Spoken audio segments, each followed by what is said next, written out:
Hello बच्चों, इस video में हम मोशन के बारे में पढ़ेंगे जो कि फिजिक्स का पहला चैप्टर है। तो अगर आप नए हैं इस चैनल पर तो like share and subscribe to this channel. तो शुरुआत करते हैं। तो इस वीडियो में हम क्या क्या पढ़ेंगे।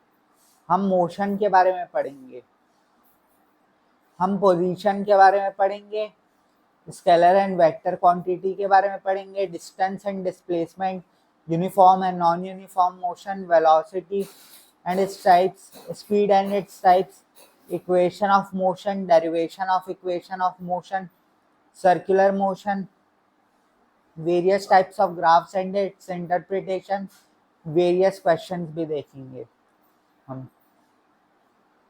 तो आइए शुरुआत करते हैं पोजीशन से। मान लो एक रेफरेंस पॉइंट है। रेफरेंस पॉइंट वो होता है जहां से हम पोजीशन निकालते हैं। रेफरेंस पॉइंट है, उसके रिस्पेक्ट में ऑब्जेक्ट यहाँ पर रखा हुआ है, तो उसका एक्स एक्सिस और वाई एक्सिस उसका पोजीशन कहलाएगा, या इन दोनों के बीच का displacement direction along with direction, displacement along with direction उसका पोजीशन बताएगा ऑब्जेक्ट का रेफरेंस पॉइंट के रिस्पेक्ट में, या डिस्टेंस डिस्टेंस भी हमें पोजीशन बताएगा। तो position X comma Y axis होता है with respect to reference point. Position. अब हम आगे बढ़ते हैं।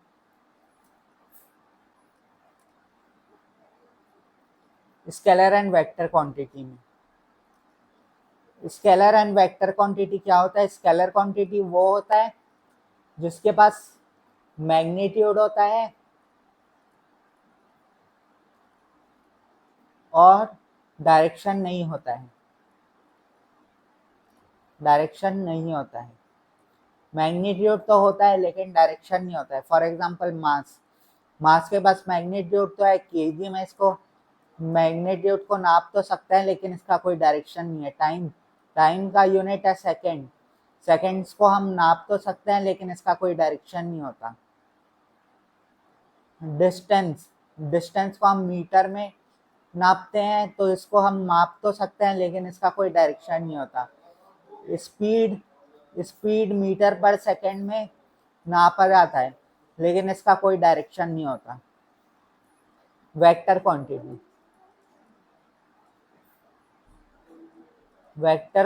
क्या होता है? वेक्टर क्वांटिटी वो क्वांटिटी होता है जिसका मैग्नीट्यूड तो होता है और साथ में उसका डायरेक्शन भी होता है। डायरेक्शन भी है और मैग्नीट्यूड भी है तो वेक्टर क्वांटिटी कहलाएगा। वो फिजिकल क्वांटिटी जिसके पास मैग्नीट्यूड भी है और डायरेक्शन भी है उसको वेक्टर क्वांटिटी बोलते हैं, और फिजिकल क्वांटिटी जिसके पास सिर्फ मैग्नीट्यूड है और उसके पास कोई डायरेक्शन नहीं है उसको स्केलर क्वांटिटी बोलते हैं। For example mass, time, distance, speed. और वो फिजिकल क्वांटिटी जिसके पास मैग्नीट्यूड भी और डायरेक्शन भी है उसको वेक्टर क्वांटिटी बोलते हैं। फॉर एग्जांपल वेट का डायरेक्शन होता है toward the centre of the earth.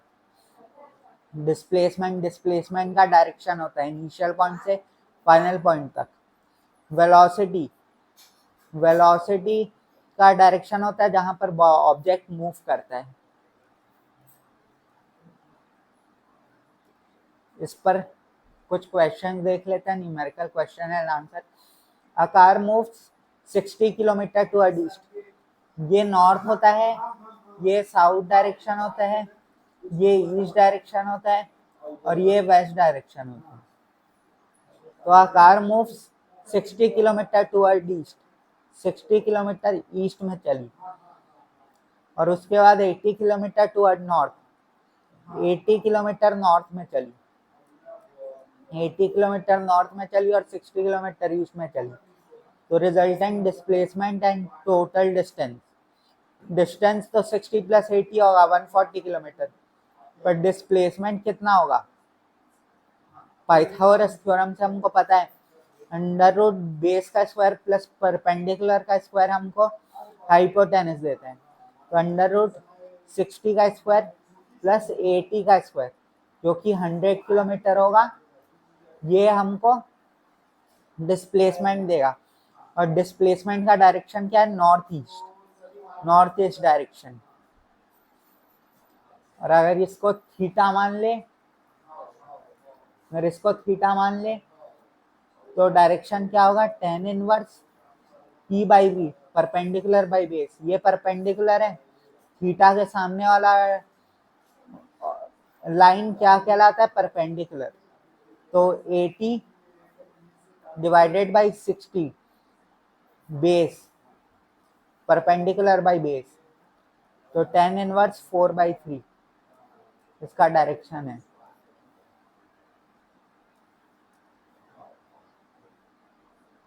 A force of 20 Newton is applied at an angle of 60 degree with the horizontal. Find its horizontal and vertical component. जो एक force है वो 60 degree पर apply हो रहा है एक ऑब्जेक्ट पर। मान लो एक ऑब्जेक्ट है m मास का, वो 60 डिग्री पर अप्लाई हो रहा है विद द हॉरिजॉन्टल, तो उसका हॉरिजॉन्टल कंपोनेंट कितना होगा? f cos theta. तो f cos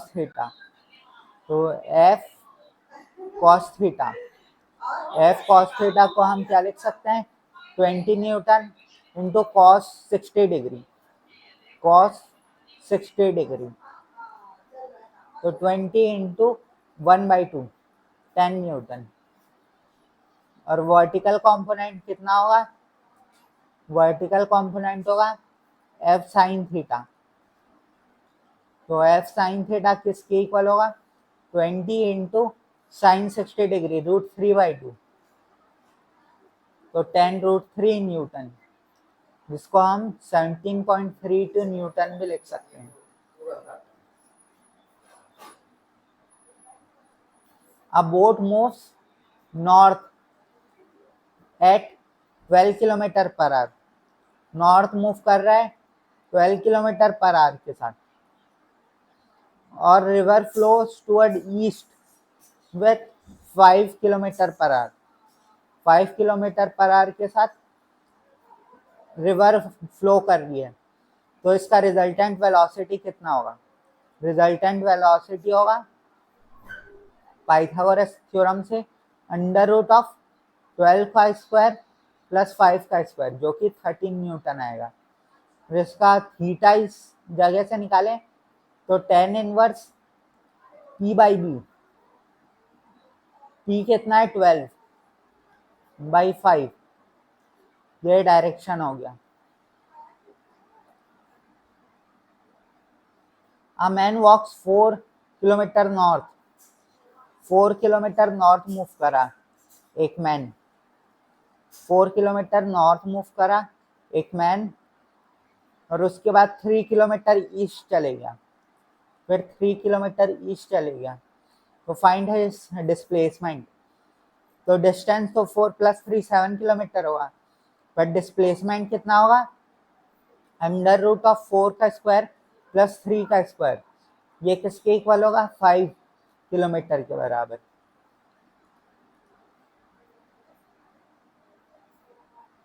two forces 10 Newton and 15 Newton act at 90 degree, find the resultant force. 10 Newton का फोर्स लग रहा है एक ऑब्जेक्ट पर, और 15 न्यूटन का फोर्स लग रहा है, तो रिजल्टेंट कितना होगा? रिजल्टेंट होगा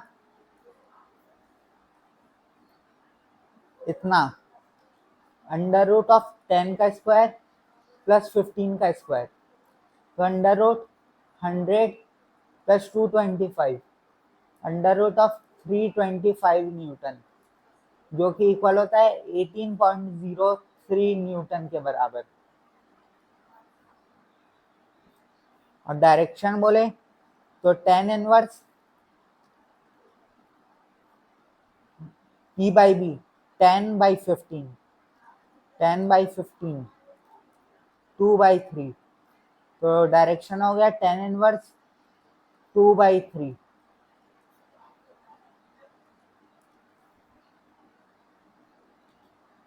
define scalar and vector quantity.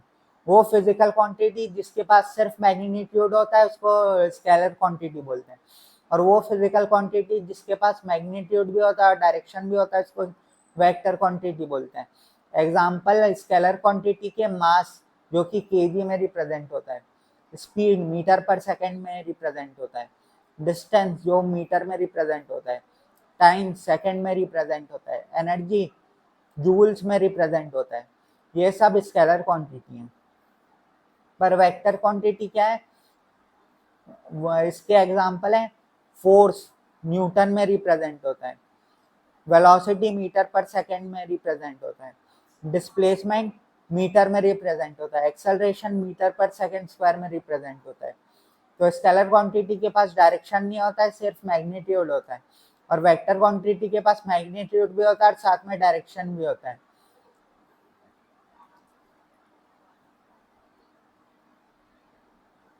Why is distance a scalar while displacement a vector? Distance के पास, डिस्टेंस क्या होता है? टोटल पाथ लेंथ को डिस्टेंस बोलते हैं। तो इसका कोई डायरेक्शन नहीं होता है, इस कारण ये स्केलर क्वांटिटी है। लेकिन displacement shortest path between initial point and final position with direction, तो इसका डायरेक्शन होता है डिस्प्लेसमेंट का और मैग्नीट्यूड भी होता है, इस कारण इसको वेक्टर क्वांटिटी कहते हैं।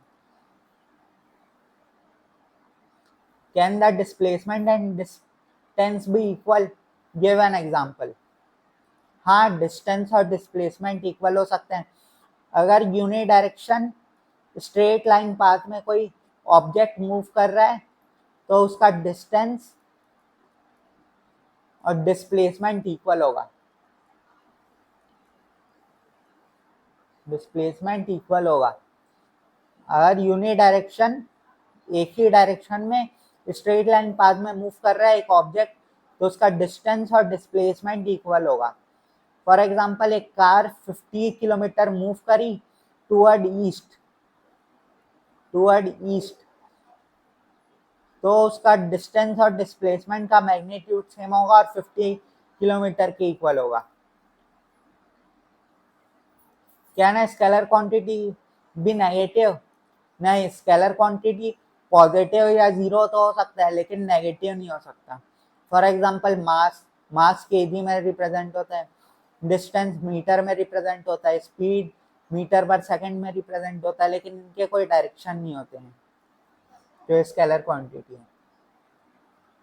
विच of the following are vector? Force, work, energy, acceleration, speed, velocity. तो वेक्टर है फोर्स, एक्सेलरेशन, वेलोसिटी, स्केलर है work, energy, speed. Work joule में रिप्रेजेंट होता है, एनर्जी भी जूल में रिप्रेजेंट होता है, स्पीड मीटर पर सेकंड में रिप्रेजेंट होता है, फोर्स न्यूटन में रिप्रेजेंट होता है, एक्सेलरेशन मीटर पर सेकंड स्क्वायर में रिप्रेजेंट होता है, और वेलोसिटी मीटर पर सेकंड में रिप्रेजेंट होता है। Why is weight a vector but mass a scalar? तो वेट के पास डायरेक्शन भी होता है और मैग्नीट्यूड भी होता है, उसका direction toward the centre of the earth होता है, इसी कारण वेट वेट एक वेक्टर क्वांटिटी है, लेकिन मास के पास सिर्फ मैग्नीट्यूड होता है, उसके पास कोई डायरेक्शन नहीं होता, इसी कारण वो स्केलर क्वांटिटी है। तो डिस्टेंस बोले तो डिस्टेंस मतलब क्या होता है? Actual path covered. Actual path covered is known as distance.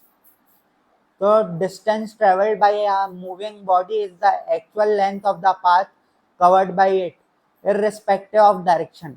मतलब कोई डायरेक्शन का रिस्पेक्टिव नहीं लेना है, सिर्फ हमको एक्चुअल पाथ कवर्ड को यूटिलाइज करना है डिस्टेंस को पाने के लिए।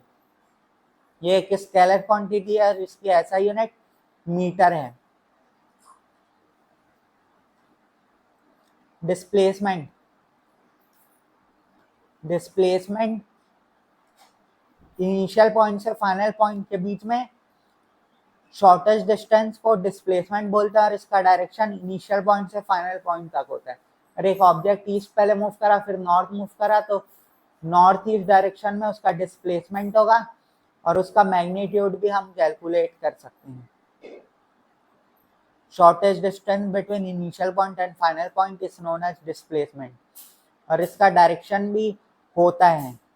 और डिस्टेंस इज ग्रेटर देन और इक्वल टू डिस्प्लेसमेंट।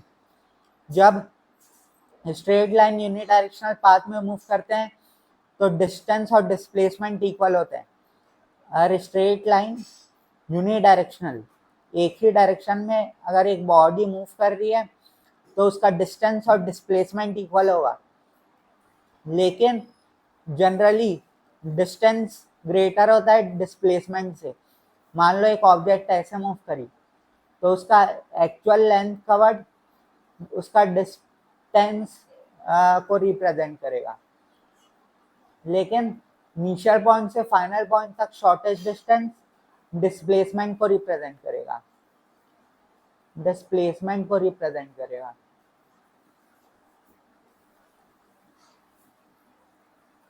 तो न्यूमेरिकल क्वेश्चन एंड आंसर देख लेते हैं। A person walks 3 kilometre north then 4 kilometre east, find the distance and displacement.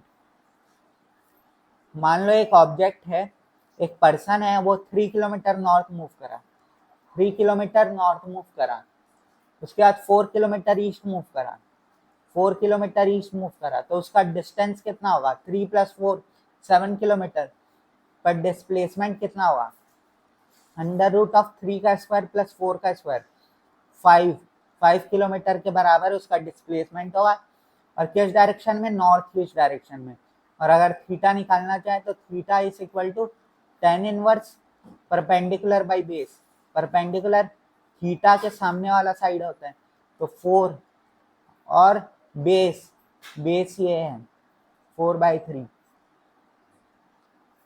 A car moves 5 kilometre east, 5 kilometre east move करी एक car, फिर वो 12 kilometre north move करी, 12 kilometre north move करी। Find total distance. 5 + 12 17 kilometre उसका distance होगा, लेकिन displacement कितने के इक्वल होगा? √5 का स्क्वायर प्लस 12 का स्क्वायर 13 किलोमीटर के इक्वल उसका डिस्प्लेसमेंट होगा। और उसका डायरेक्शन क्या होगा? North east. थीटा निकालना भी चाहे तो theta is equal to tan inverse 12/5, ये थीटा होगा। A boy runs 400 meter around a square park of side 100 meter and come back to the starting point. Find his distance and displacement. मान लो एक boy है, वो ऐसे move करा, फिर ऐसे मूव करा, फिर ऐसे मूव करा, फिर ऐसे मूव करा, और इनिशियल पॉइंट में ही उसका फाइनल पॉइंट आ गया, मतलब इनिशियल पॉइंट में वो वापस आ गया, तो उसका डिस्प्लेसमेंट 0 मीटर हो जाएगा। ये डिस्टेंस और डिस्प्लेसमेंट के बीच का शॉर्टेस्ट पाथ 0 है, पर डिस्टेंस कितना होगा? जितना वो मूव करा, 100 metre plus 100 metre plus 100 metre plus 100 metre, 400 metre वो डिस्टेंस मूव करा। A cyclist goes 2 kilometer east and then 2 kilometer west, then find the distance and displacement. एक साइक्लिस्ट है, वो 2 किलोमीटर ईस्ट गया, पहले 2 किलोमीटर ईस्ट गया, फिर 2 किलोमीटर वेस्ट आ गया, वापस 2 किलोमीटर वेस्ट आ गया, तो उसका डिस्टेंस और डिस्प्लेसमेंट कितना होगा? तो डिस्टेंस तो हो जाएगा 2 + 2 4 किलोमीटर, और डिस्प्लेसमेंट क्या हो जाएगा? इनिशियल पॉइंट और फाइनल पॉइंट के बीच का शॉर्टेस्ट डिस्टेंस, जो कि 0 किलोमीटर हो गया है, तो उसका डिस्प्लेसमेंट 0 किलोमीटर हो जाएगा। डिस्प्लेसमेंट 0 किलोमीटर हो जाएगा। A man walks 6 kilometer north and then 8 kilometer south. A man walks 6 kilometer north, 6 kilometer north, then 8 kilometer south. Find his distance. Distance हो जाएगा 6 + 8 14 किलोमीटर, और डिस्प्लेसमेंट हो जाएगा 8 माइनस 6, इतना 8 माइनस 6 किलोमीटर उसका टोटल डिस्प्लेसमेंट हो जाएगा। तो 8 माइनस 6 2 किलोमीटर उसका डिस्प्लेसमेंट हो जाएगा। अब बस गोस 10 किलोमीटर ईस्ट, अब बस गोस 10 kilometre east, then 5 kilometer north, then 5 kilometer north, then 10 kilometer west, then 10 kilometer west. Find the distance and displacement. Distance हो जाएगा 10 plus 5 plus 10 25 किलोमीटर, पर डिस्प्लेसमेंट कितना हो जाएगा, इतना, कितना है ये 5 किलोमीटर के बराबर। 5 किलोमीटर नॉर्थ इसका डिस्प्लेसमेंट हो जाएगा। Uniform and non uniform motion. Uniform motion में एक ऑब्जेक्ट मान लो 1 सेकंड में 10 मीटर मूव करा, फिर अगले 1 सेकंड में 10 मीटर मूव करा, फिर अगले 1 सेकंड में 10 मीटर मूव करा, मतलब हर सेकंड में वो इक्वल डिस्टेंस कवर कर रहा है, तो यूनिफॉर्म मोशन में है, ऐसा कहलाया जाता है। और मान लो एक ऑब्जेक्ट है वो 1 सेकंड में 5 मीटर मूव करा, फिर अगले 1 सेकंड में 10 मीटर मूव करा, फिर अगले 1 सेकंड में 15 मीटर मूव करा, तो उसका डिस्प्लेसमेंट या डिस्टेंस अनइक्वल कवर कर रहा है इन इक्वल इंटरवल ऑफ टाइम, तो नॉन यूनिफॉर्म मोशन में ऐसा कहलाया जाता है।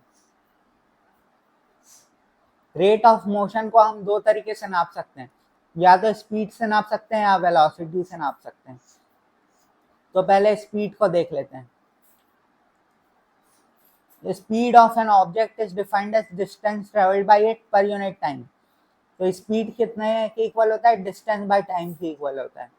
ये एक स्केलर क्वांटिटी है क्योंकि इसका कोई डायरेक्शन नहीं होता है, इसका ऐसा यूनिट मीटर पर सेकेंड है, इसके अदर यूनिट सेंटीमीटर पर सेकेंड और किलोमीटर पर आवर है, और स्पीड पॉजिटिव और जीरो तो हो सकता है पर नेगेटिव नहीं हो सकता। मान लो एक ऑब्जेक्ट है वो 2 सेकंड में 20 मीटर मूव करता है, तो उसका स्पीड कितना होगा 20/2 मीटर पर सेकेंड, तो 10 मीटर पर सेकेंड उसका स्पीड होगा।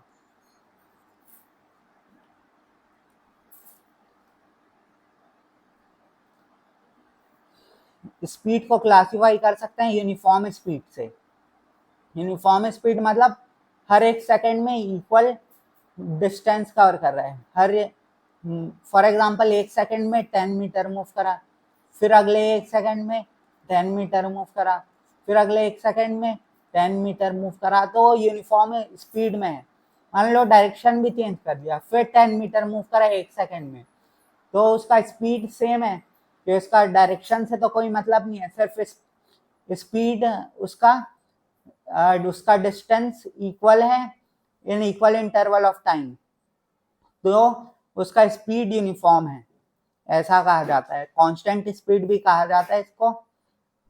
नॉन यूनिफॉर्म स्पीड किसको कहा जाता है, जो कि अनइक्वल डिस्टेंस कवर करे in equal interval of time. For example 10 metre move करा 1 सेकंड में, फिर अगले में 5 मीटर मूव करा 1 सेकंड में, फिर डायरेक्शन चेंज कर दिया, फिर मूव करा 15 मीटर 1 सेकंड में, तो उसका वो नॉन यूनिफॉर्म स्पीड में है, ऐसा कहा जाता है। एवरेज स्पीड कितने के इक्वल होता है, एवरेज स्पीड इक्वल होता है total distance by total time, average speed कहा जाता है। Speed with direction is known as velocity. Velocity of an object is defined as distance of an object per unit time, displacement of an object per unit time. तो velocity क्या है, displacement by time, velocity कहा जाता है।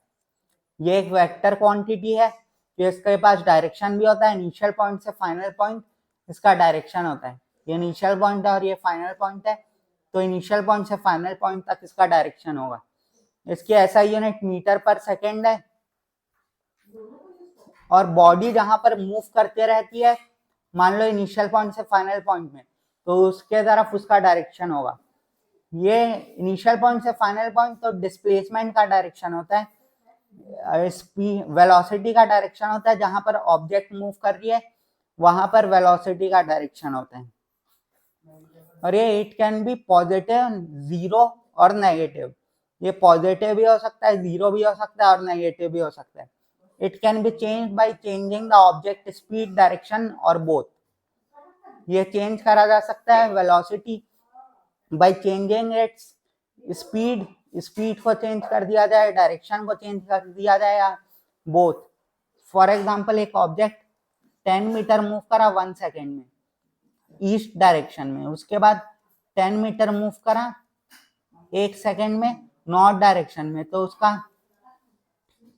उसका displacement कितना हो गया, अंडर रूट 10 का स्क्वायर प्लस 10 का स्क्वायर, तो 10√2 उसका डिस्प्लेसमेंट हो गया। लेकिन कितने सेकंड में, 2 सेकंड में। तो उसका वेलोसिटी कितना हो गया, 10√2 डिवाइडेड बाई 2, कितने के इक्वल हो गया, 10√2 डिवाइडेड बाई 2, 5√2 मीटर पर सेकंड उसका वेलोसिटी हो गया।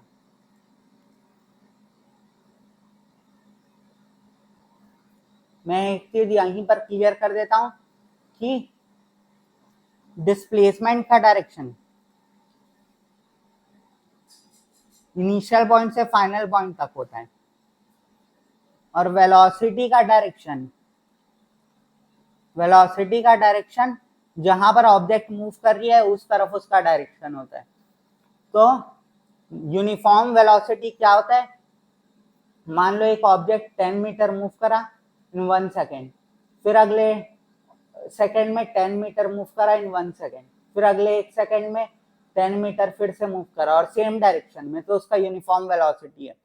पर मान लो 10 मीटर मूव करा ईस्ट डायरेक्शन में 1 सेकेंड में, फिर नॉर्थ मूव करा 10 मीटर इन 1 सेकेंड, तो इसका वेलोसिटी चेंज हो रहा है, क्योंकि पहले ईस्ट में मूव कर रहा था फिर नॉर्थ में मूव कर रहा है, तो इसका एवरेज, तो इसका वेलोसिटी चेंज हो रहा है, तो ये नॉन यूनिफॉर्म वेलोसिटी में आएगा। एवरेज वेलोसिटी किसके इक्वल होगा, total displacement by total time. Average velocity किसके इक्वल होता है, एवरेज वेलोसिटी इक्वल होता है total distance, total displacement divided by total time के इक्वल होता है।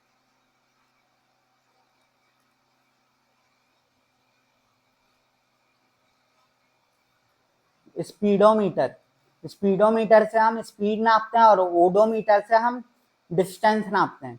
ओडोमीटर से हम डिस्टेंस नापते हैं, डिस्प्लेसमेंट नहीं नापते हैं, डिस्टेंस नापते हैं। If a body is moving in a straight line, then magnitude of speed and velocity will be equal. अगर एक ऑब्जेक्ट है वो स्ट्रेट लाइन में मूव कर रही है यूनिट डायरेक्शन, एक ही डायरेक्शन में, तो उसका मैग्नीट्यूड ऑफ स्पीड और मैग्नीट्यूड ऑफ वेलोसिटी दोनों सेम होगा। एवरेज स्पीड कब जीरो होगा, जब उसका डिस्टेंस जीरो होगा, और एवरेज वेलोसिटी कब जीरो होगा, जब डिस्प्लेसमेंट जीरो होगा। तो इंस्टेंटेनियस वेलोसिटी क्या होता है, किसी इंस्टेंट ऑफ टाइम में किसी ऑब्जेक्ट का क्या वेलोसिटी है वो उसका इंस्टेंटेनियस वेलोसिटी कहलाता है। तो क्वेश्चन देख लेते हैं। Car travels 150 kilometre in 3 hours, find his average speed. तो एवरेज स्पीड किसके इक्वल होगा, total distance 150 kilometre by total time 3 hour, तो 50 किलोमीटर पर आवर उसका स्पीड है। यूनिट कन्वर्जन हम देखें तो इसमें हमको पता चलता है कि किलोमीटर पर आवर है, उसको हम लिख सकते हैं 1000 मीटर डिवाइडेड बाई 60 मिनट होता है और 60 1 मिनट में 60 सेकंड होते हैं, तो इतना सेकंड, तो 2 जीरो यहाँ से कैंसिल हुए, तो 5/18 मीटर पर सेकंड। तो 1 मीटर पर सेकंड इक्वल होता है 3.6 किलोमीटर पर आवर के। तो अगर हमको मीटर पर सेकंड से किलोमीटर पर आवर में जाना है तो 3.6 से मल्टीप्लाई करेंगे, लेकिन किलोमीटर पर आवर से हमको मीटर पर सेकंड में जाना है तो 3.6 से डिवाइड करेंगे। ये यहाँ पर क्लियर हो गया। तो 20 मीटर पर सेकंड को किलोमीटर पर आवर में कन्वर्ट करना है, तो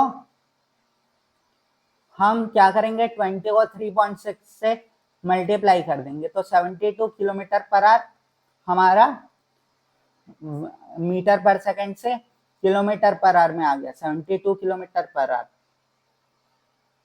average speed versus average velocity. A car goes 60 kilometre east in 1.5 hour. एक ऑब्जेक्ट है, एक कार है, वो 60 किलोमीटर ईस्ट मूव करा इन 1.5 आवर, और उसके बाद 20 किलोमीटर वेस्ट मूव करा, 20 किलोमीटर वेस्ट मूव करा इन 0.5 आवर। तो उसका एवरेज स्पीड कितना होगा? एवरेज स्पीड होगा 20 plus 60, 80 divided by 2, 40 kilometre per hour. पर एवरेज वेलोसिटी होगा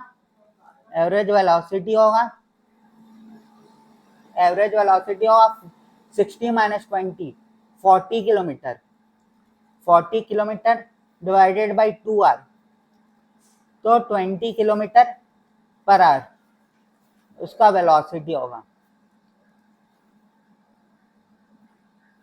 An object moves from x is equal to 10 से 5 मीटर मूव करा, 10 मीटर से -5 मीटर मूव करा इन 3 सेकेंड। तो एवरेज वेलोसिटी कितना हुई और एवरेज स्पीड? एवरेज वेलोसिटी कितनी हुई? 10 से -5 तक गया तो 15 मीटर मूव करा, और कितने सेकंड में? 3 सेकंड में, तो 5 मीटर पर सेकंड उसका वेलोसिटी हुआ, और वो नेगेटिव डायरेक्शन में मूव कर रहा है, इसी कारण नेगेटिव भी लगा सकता है, नहीं भी लगाए तो चले, पर इसका डायरेक्शन कहाँ पर होगा? नेगेटिव एक्स एक्सिस इसका डायरेक्शन होगा। और एवरेज स्पीड कितना होगा?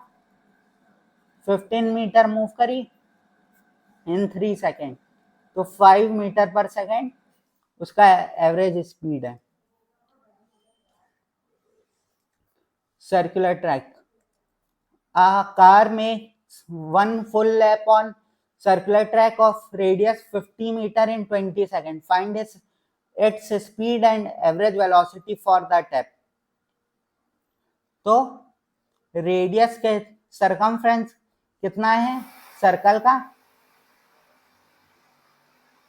2 पाई आर,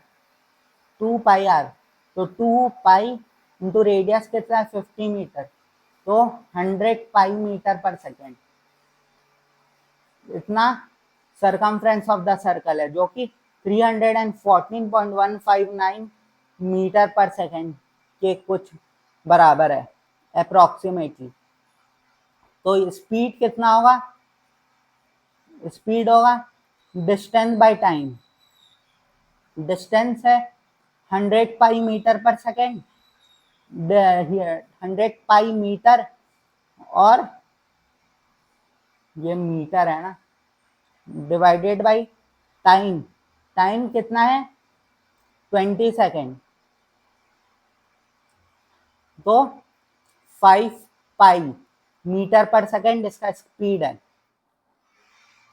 और अगर हमको इसका एवरेज वेलोसिटी निकालना है, तो जहां पर से ऑब्जेक्ट स्टार्ट करा था मूव करना, वहीं पर वापस आ गया, तो इनिशियल पॉइंट और फाइनल पॉइंट इक्वल है, सेम है, तो फिर इसका इनिशियल पॉइंट से फाइनल पॉइंट के बीच का मिनिमम डिस्टेंस कितना है? 0। तो वेलोसिटी जीरो हो गया, ये डिस्प्लेसमेंट ही जीरो है। A cyclist travel 12 kilometer in first hour, then rides 18 kilometer per hour for next 2 kilometer. Find his average velocity speed for the whole trip. तो डिस्टेंस फॉर फर्स्ट आवर में कितना move करा, 12 kilometre. फिर अगले 2 घंटे में distance for second and third hour किसके equal है, 18 इंटू 2 मतलब 36 किलोमीटर। तो टोटल डिस्टेंस कितना करी, कितना टोटल डिस्टेंस है, 12 प्लस 36 48 किलोमीटर। और टोटल टाइम कितना है, टोटल टाइम है 3 आवर्स, 1 प्लस 2 3 आवर्स। तो एवरेज स्पीड कितना हो गया, 48/3 16 किलोमीटर पर आवर, इतनी एवरेज स्पीड हो गई।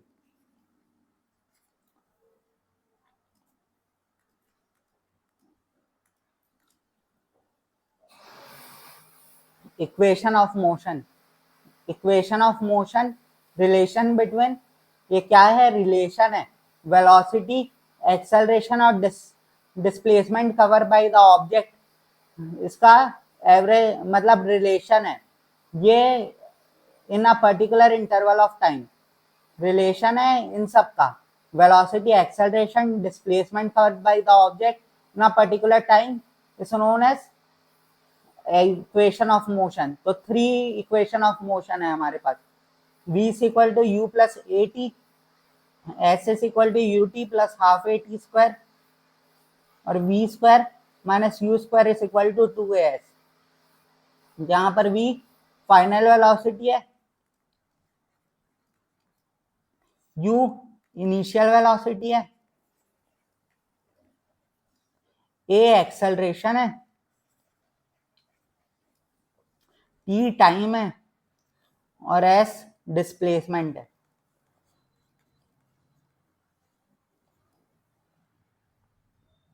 ये सब हमको पता होना चाहिए। इस पर बेस्ड क्वेश्चन देखते हैं। What are the 3 equation of motion? V is equal to u plus at, s is equal to ut plus half at square, v square minus u square is equal to 2s, जहां पर v final velocity है, u initial velocity है, a acceleration है, t time है, s displacement है। When can we use equation of motion? जब acceleration constant हो तभी हम इक्वेशन ऑफ मोशन को लिख सकते हैं। What does the first equation of motion tell us? First equation of motion हमको फाइनल वेलोसिटी देता है जब इनिशियल वेलोसिटी पता हो और एक्सेलरेशन और टाइम पता हो। What does the second equation of motion gives us? Tell us. वो डिस्प्लेसमेंट देता है जब हमको इनिशियल वेलोसिटी पता हो, एक्सेलरेशन पता हो, टाइम पता हो। तो What does the third equation of motion tell us? वो हमको फाइनल वेलोसिटी पता लगाता है जब हमको इनिशियल वेलोसिटी पता हो और एक्सेलरेशन पता हो, डिस्प्लेसमेंट कितना कवर किया हो वो पता हो। तो A car starts from rest and accelerates at 2 meter per second square for 5 seconds. Find its final velocity. तो final velocity is equal to initial velocity जो कि इक्वल है रेस्ट से शुरू हो रहा है तो 0 plus 2 plus 0 plus a t, a 2 है और टी है 5, तो 10 metre per second final velocity. A bike starts from rest and accelerates at 3 meter per second square for 4 seconds. Find its distance covered. तो s is equal to ut plus half at square। Initial velocity 0 है तो ut 0 हो जाएगा, तो half a 3 t का square 4 into 4, तो ये हो जाएगा 24 मीटर के equal.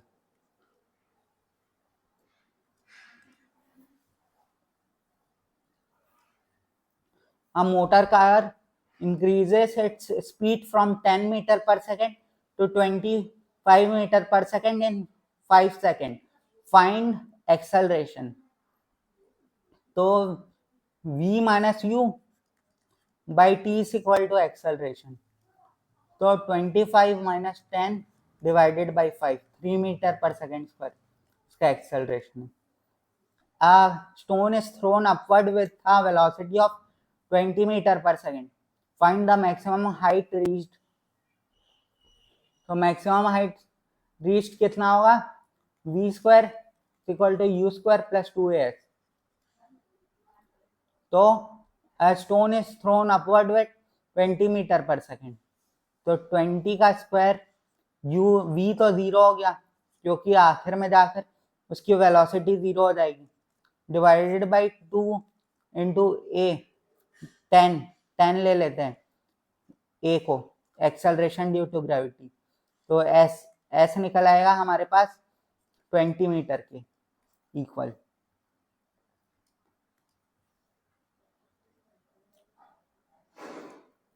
A train moving at 20 meter per second is uniformly accelerated to 40 meter per second in 10 seconds. Find distance traveled. तो s is equal to ut plus half at square। सबसे पहले तो हमको एक्सेलरेशन निकालना होगा, v minus you by t. तो 40 minus 20 by 10, 2 metre per second square, ये हमारे पास एक्सेलरेशन आ गया।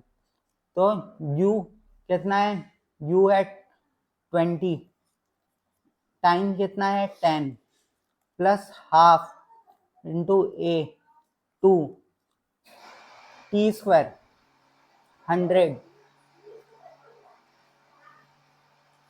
तो कितने के इक्वल होगा? 300 मीटर के equal.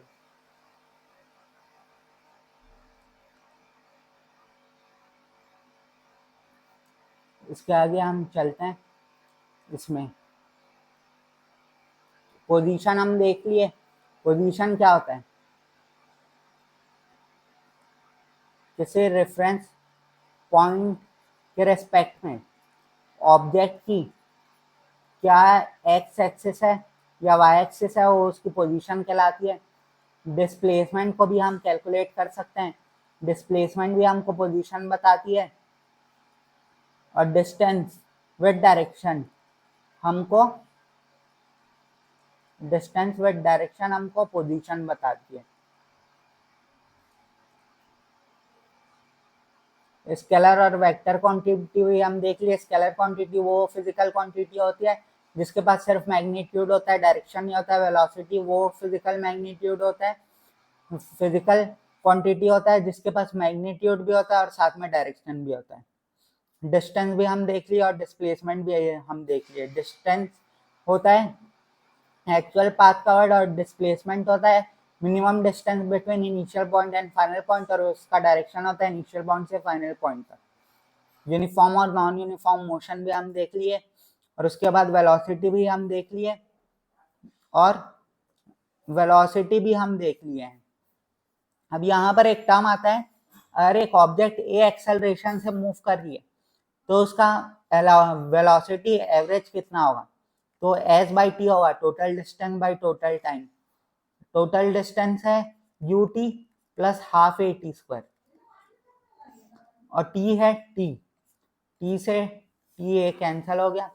u plus half a को हम लिख सकते हैं v minus you by T into T, t से t कैंसिल आउट, तो u प्लस वी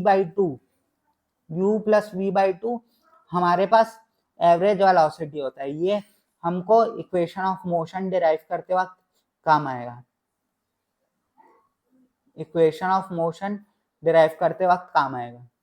स्पीड भी हम देख लिए, डिस्टेंस बाय टाइम होता है, वेलोसिटी डिस्प्लेसमेंट बाय टाइम होता है। इसके टाइप्स भी देख लिए, uniform speed, non uniform speed और एवरेज वेलोसिटी। स्पीडोमीटर से हम स्पीड नापते हैं, ओडोमीटर से हम डिस्टेंस नापते हैं, straight line unit direction path में अगर एक ऑब्जेक्ट मूव कर रही है तो उसकी वेलोसिटी और स्पीड सेम होता है। इंस्टेंटेनियस वेलोसिटी क्या होती है, किसी इंस्टेंट ऑफ टाइम में ऑब्जेक्ट की कितनी वेलोसिटी है वो इंस्टेंटेनियस वेलोसिटी होती है। Average speed of an moving object can never be zero.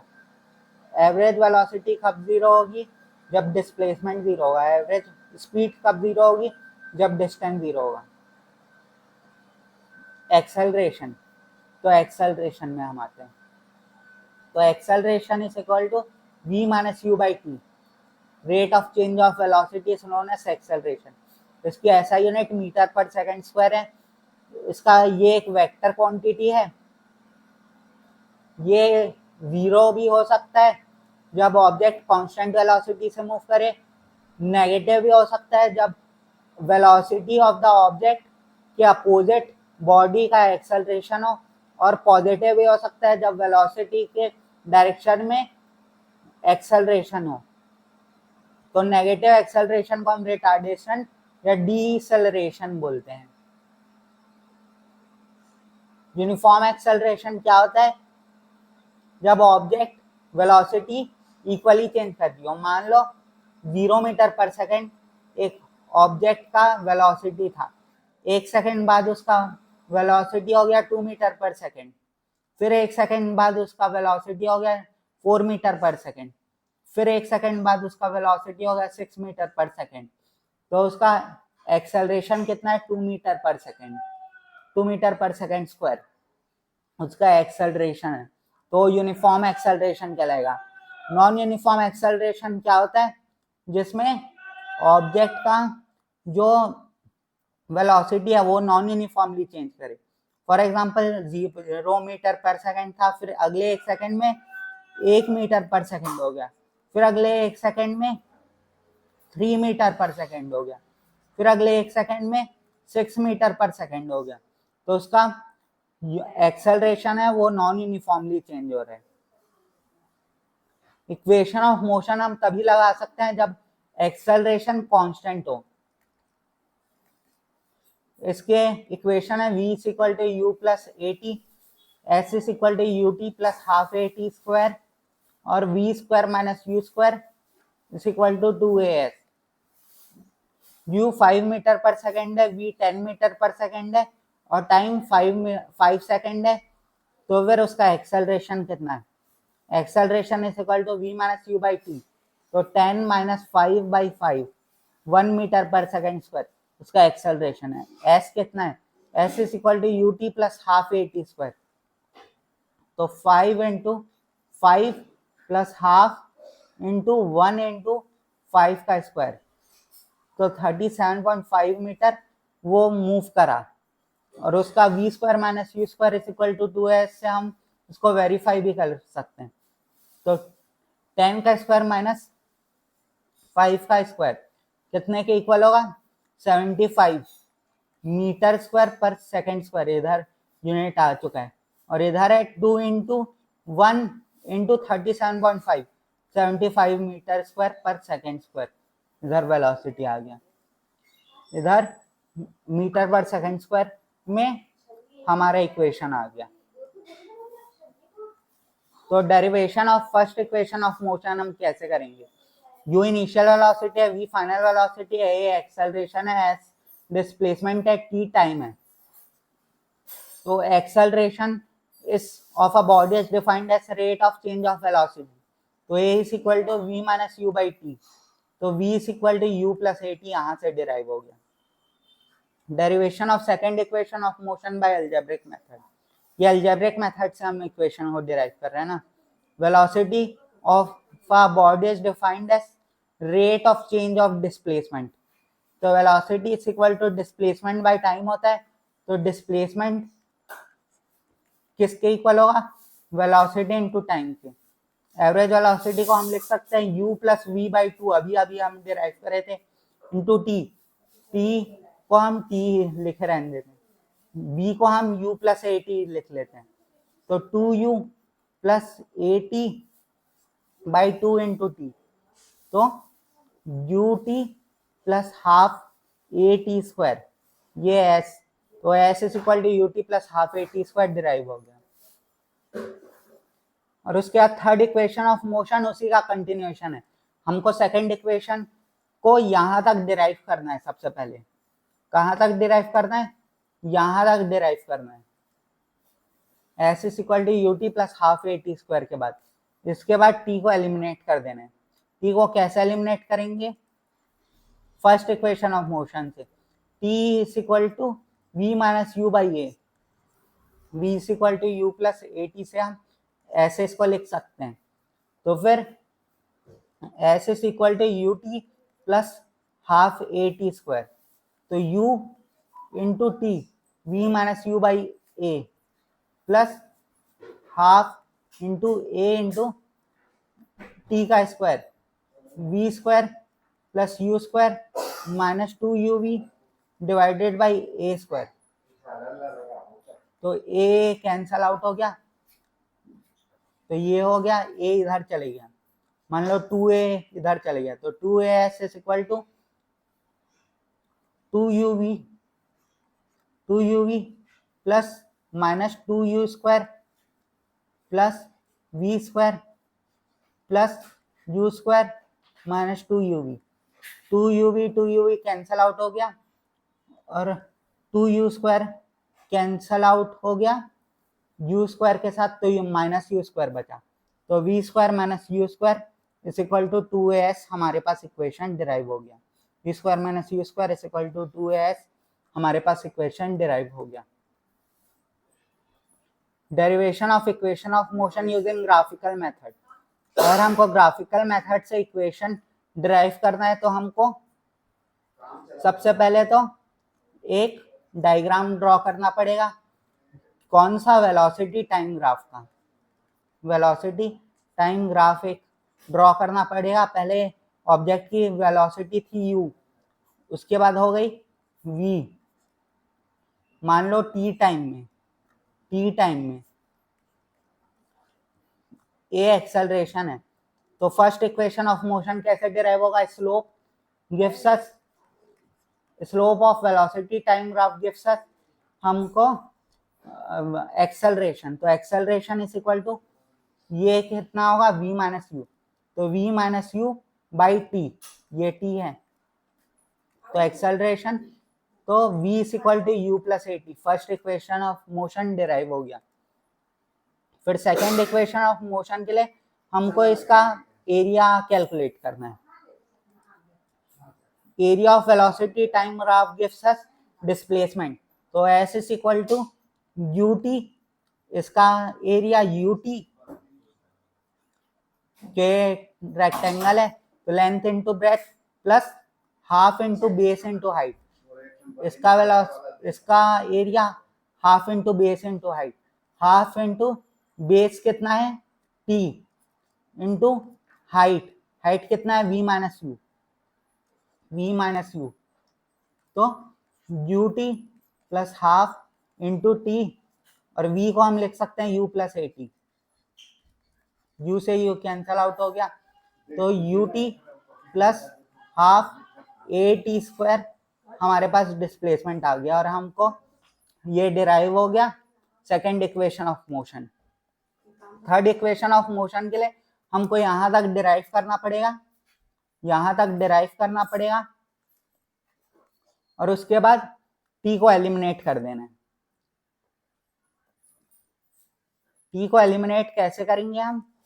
First equation of motion से, v minus you by a is equal to t, और उसके बाद मैं अभी कैलकुलेशन दिखाया था, तो s is equal to u t plus half a t square, तो u into v minus you by a plus half into a into v square plus u square minus 2uv divided by a, 2as इधर आ गया और इधर बन गया 2uv minus 2u square plus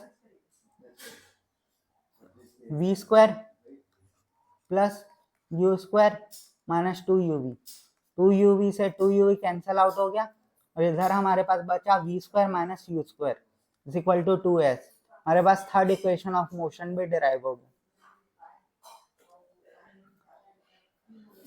circular motion, अगर एक ऑब्जेक्ट है वो सर्कुलर मोशन में मूव कर रही है तो हम बोलते हैं कि वो सर्कुलर मोशन में है, सर्कुलर पाथ में मूव कर रही है तो सर्कुलर मोशन में, और उसका स्पीड कांस्टेंट है। मान लो सर्कुलर मोशन में स्पीड कांस्टेंट है तो यूनिफॉर्म सर्कुलर मोशन में मूव कर रही है, पर उसकी वेलोसिटी हर वक्त चेंज होते रहेगी क्योंकि उसका डायरेक्शन चेंज होते रहेगा। उसकी कांस्टेंट स्पीड से अगर एक ऑब्जेक्ट सर्कुलर पाथ में मूव कर रही है तो यूनिफॉर्म सर्कुलर मोशन में ऐसे कहते हैं, पर उसका वेलोसिटी कॉन्स्टेंटली चेंज होते रहता है क्योंकि उसका डायरेक्शन चेंज होते रहता है। तो स्पीड हम कैसे निकालेंगे, 2πr divided by T, time for 1 lap, एक बार राउंड घूमने में कितना टाइम लगाया, 2πr, इसका r रेडियस है तो 2πr circumference divided by time, एक लैप के लिए एक बार राउंड मारा उसके लिए कितना टाइम लगा, वो हमको स्पीड दे देगी। अब हम ग्राफ देख लेते हैं, एसटी ग्राफ। मान लो ऐसा ग्राफ है, एसटी ग्राफ मतलब डिस्प्लेसमेंट टाइम ग्राफ। मान लो ऐसा ग्राफ है तो उसका डिस्प्लेसमेंट चेंज ही नहीं हो रहा है, मतलब उसकी वेलोसिटी जीरो है, वेलोसिटी जीरो है।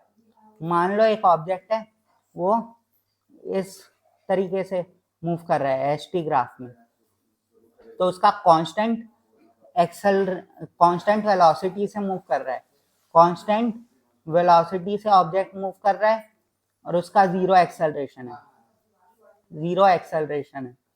और मान लो एक का ग्राफ ऐसा है एसटी ग्राफ, तो उसका वेलोसिटी चेंजिंग, मतलब वेलोसिटी स्लोप इसका वेलोसिटी देगा तो वेलोसिटी चेंज हो रही है, तो नॉन यूनिफॉर्म वेलोसिटी है, ये non uniform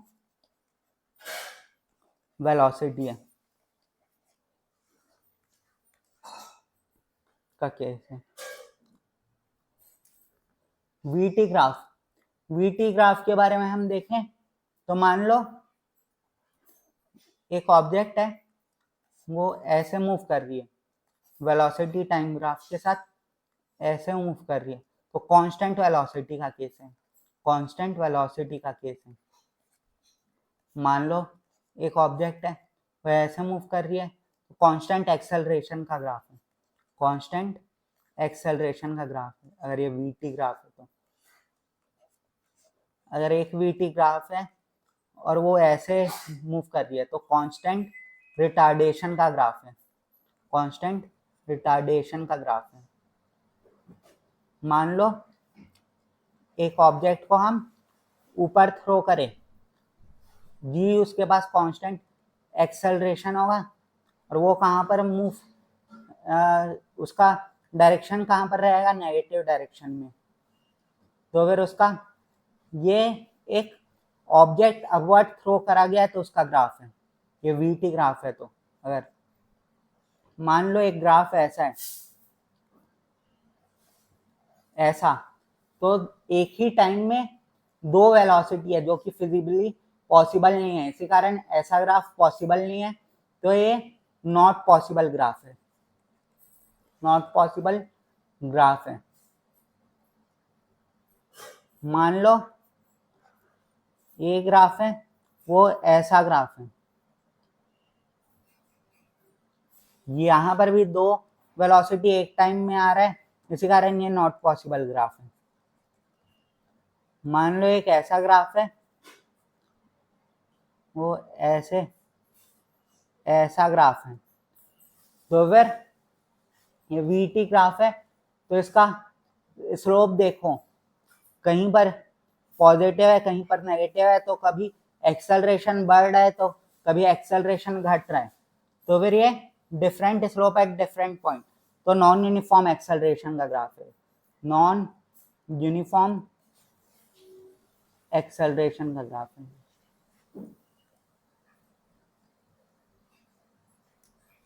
eighty graph,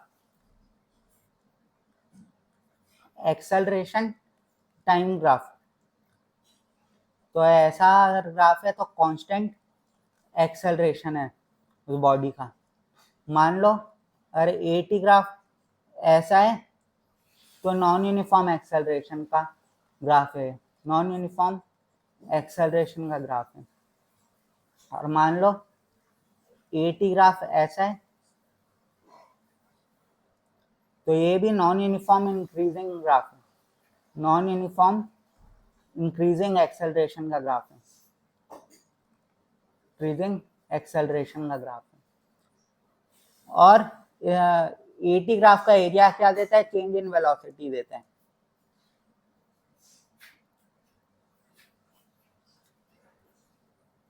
VT graph का एरिया क्या देता है, डिस्प्लेसमेंट देता है, एरिया डिस्प्लेसमेंट देता है, डिस्प्लेसमेंट देता है, और स्लोप एक्सेलरेशन देता है।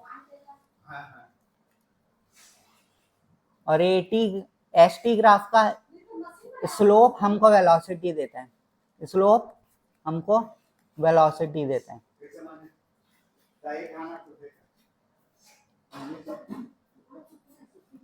तो क्वेश्चन देख लेते हैं। An object has moved through a distance, can it have zero displacement? अगर एक ऑब्जेक्ट ऐसे सर्कुलर मोशन में मूव करा और इनिशियल पॉइंट में वापस आ गया तो उसका डिस्टेंस तो कुछ होगा, कुछ वैल्यू होगा, 2 पाई आर मान लो, 2 पाई आर उसने मूव करा तो 2 पाई आर उसका डिस्टेंस होगा, लेकिन डिस्प्लेसमेंट 0 होगा।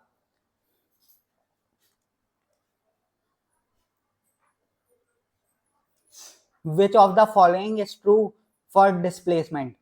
It cannot be zero. Displacement 0 हो सकता है, क्यों नहीं हो सकता है? मान लो ऐसे ऐसे ऑब्जेक्ट मूव करा और वापस वहीं पर आ गया तो उसका डिस्प्लेसमेंट तो 0 हो गया, डिस्प्लेसमेंट 0 हो गया।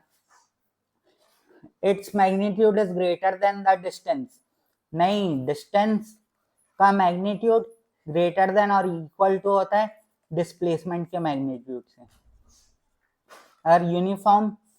अगर डायरेक्शन स्ट्रेट लाइन में अगर मूव करे तो उसका डिस्टेंस और डिस्प्लेसमेंट इक्वल होता है, वरना अगर जनरली हम देखें तो डिस्टेंस इज ग्रेटर देन और इक्वल टू डिस्प्लेसमेंट होता है। इसमें डिस्प्लेसमेंट तो 0 है, ये वाले केस में डिस्प्लेसमेंट तो 0 है पर डिस्टेंस कुछ है, तो डिस्टेंस इज ग्रेटर देन और equal to displacement. During a thunderstorm, the wind blows with a speed of 60 km per hour in east. What is its velocity of the wind? तो velocity of the wind is 60 km per hour toward east. Magnitude भी देना पड़ेगा और direction भी हमको देंगे, तब हम वेलोसिटी बता सकते हैं। What can you say about the motion of an object whose distance time graph is a straight line parallel to time axis? Distance और टाइम ग्राफ कौन, तो ऑब्जेक्ट रेस्ट में, ऑब्जेक्ट रेस्ट में क्योंकि उसका डिस्प्लेसमेंट चेंज ही नहीं हो रहा है, डिस्टेंस चेंज ही नहीं हो रहा है। What is the quantity which is measured by the area occupied below the velocity time graph? What is the quantity which is measured by area occupied below the velocity time graph? Displacement देता है हमको, हमको पता है velocity time graph का area हमको displacement देता है, अभी अभी हम देखे भी थे। और न्यूमेरिकल क्वेश्चन एंड आंसर देख लेते हैं। A car travels 100 kilometre in 2 hour, what is its speed?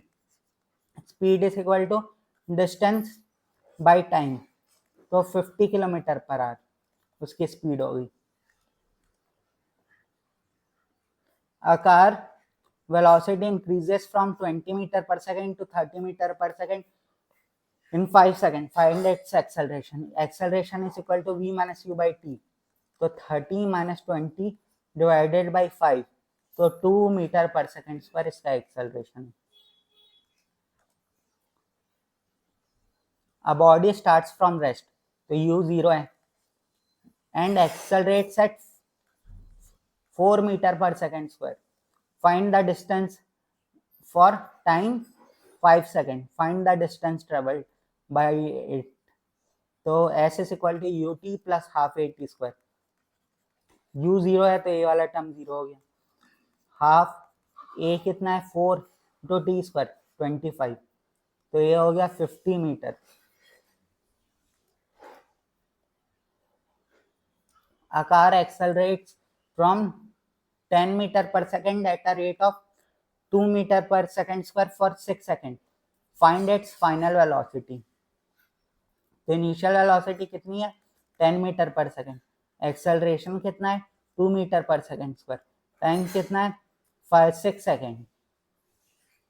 तो फाइनल वेलोसिटी कितना हो गया v is equal to v u plus a t. तो 10 plus a into t 2 into 6 तो 22 मीटर पर सेकेंड आ गया. ये फाइनल वेलोसिटी आ गई हमारे पास. A bike moving at 25 metre per second comes to rest. तो u 25 मीटर पर सेकेंड है पर v 0 है.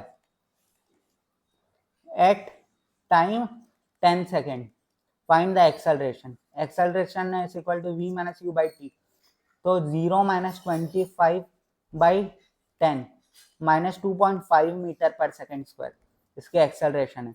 और नेगेटिव इस कारण है क्योंकि बाइक स्लो डाउन कर रही है. A train moves with a speed initial velocity of 5 metre per second. Initial velocity कितनी है 5 मीटर पर सेकेंड है और एक्सेलरेशन कितना है 3 मीटर पर सेकेंड स्क्वायर है. टाइम कितना है 4 सेकेंड. डिस्प्लेसमेंट निकालना है. तो s is equal to u t plus half a t square. तो u t plus half a t square 16. तो ये कितना आ जाएगा 44 metre.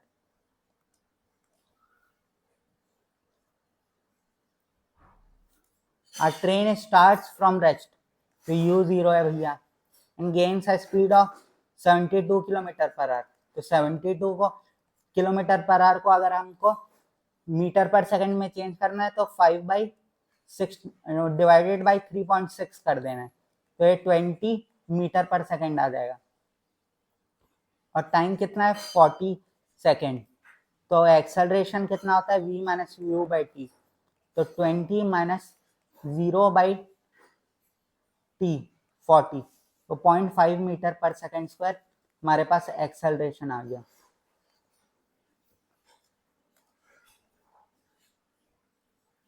A body is moving with a uniform acceleration of 3 meter per second square. 3 meter per second square. Its initial velocity is 2 meter per second. Find its velocity after 6 seconds. Time 6 second दे दिया. तो v is equal to u plus a t होता है. तो 2 plus 3 into 6 जो कि हो जाएगा 20 मीटर पर सेकेंड के equal.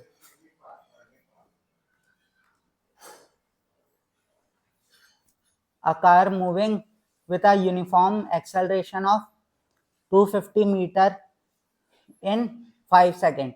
Its initial velocity is 10 meter per second. Find the acceleration. तो हमको क्या दिया है s दिया हुआ है 250 metre.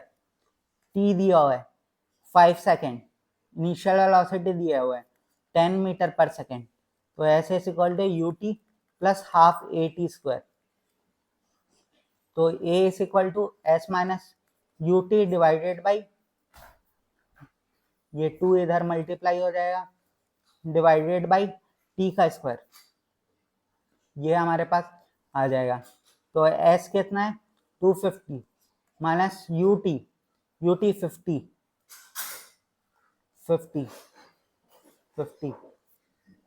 Into 2 divided by t का स्क्वायर 25. तो 200 into 2 400 divided by 25 16 metre per second square हमारे पास एक्सेलरेशन आ जाएगा. A truck moving with an initial velocity of 15 metre per second. जो कितना दिया है 15 metre per second. comes to rest v is equal to 0 और time 5 second दिया है। Find the distance it travels before stopping. तो s is equal to velocity into time. Velocity को हम लिख सकते हैं u प्लस वी बाई 2, क्योंकि एक्सेलरेशन कांस्टेंट है तो एवरेज वेलोसिटी लिख सकते हैं इनटू t। तो 15 प्लस 0 बाई 2 इंटू t 5, तो ये कितना आ जाएगा 37.5 मीटर हमारे पास डिस्प्लेसमेंट आ जाएगा। और उसके बाद a car travels at 20 metre per second for 3 minute, find the distance it travels. तो distance is equal to speed into time, speed into time. तो स्पीड कितना है 20 और कितने सेकंड के लिए मूव करा 180 सेकंड के लिए, तो 3600 मीटर मूव करा। और उसके बाद an object moving with a velocity of 10 meter per second and is uniformly accelerated and travels 100 meter in 5 seconds. Find its acceleration. तो u हमको दी हुई है 10 मीटर पर सेकेंड, डिस्टेंस हमको दिया हुआ है 100 मीटर, टाइम हमको दिया है 5 सेकेंड। तो s is equal to u t plus half a t square. और हमको तो s कितना है 100 प्लस यूटी, यूटी कितना है 50 प्लस हाफ ए कितना है, ए हमको निकालना है इंटू टी स्क्वायर, टी कितना है 5 तो 25, तो 50 इंटू 2 100 बाई 25 4, तो acceleration 4 metre per second square हमारे पास आ गया। Thank you.